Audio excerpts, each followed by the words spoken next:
Okay, now it's time to meet the psalmists, and the first person up has to be the most famous of them all, King David.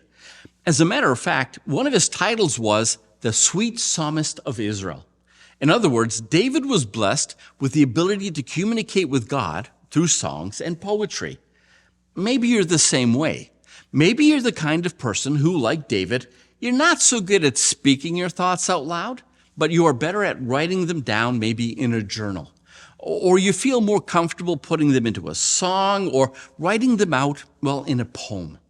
Here's the thing. It doesn't matter how you communicate with God.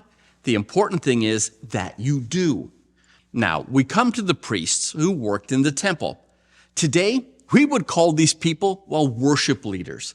They were priests who were gifted by the Holy Spirit to lead worship. These are people who loved to lead worship, and every church needs them.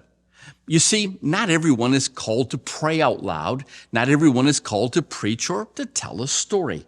Some of you are called to sing or to recite poetry. At one of my churches, we had a young lady who was on the autism spectrum. She would listen to one of my messages, and a thought would inspire her, well, to write a poem. And then we would invite her to share her poem with us in place of what we would call a special music. Eventually, our church renamed special music to expressions, as that young lady taught us that there's more than one way to express our worship. This encouraged other poets in our church to share their poems as well. Here's the point. There's more than one acceptable way to express our worship and love for God, to God. The important thing is that our worship is directed to God and that it invites and inspires other people to worship God as well.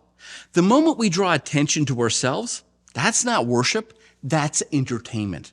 Now, let's face it, the Psalms were not written for our entertainment, but to draw us into the worship of our Creator.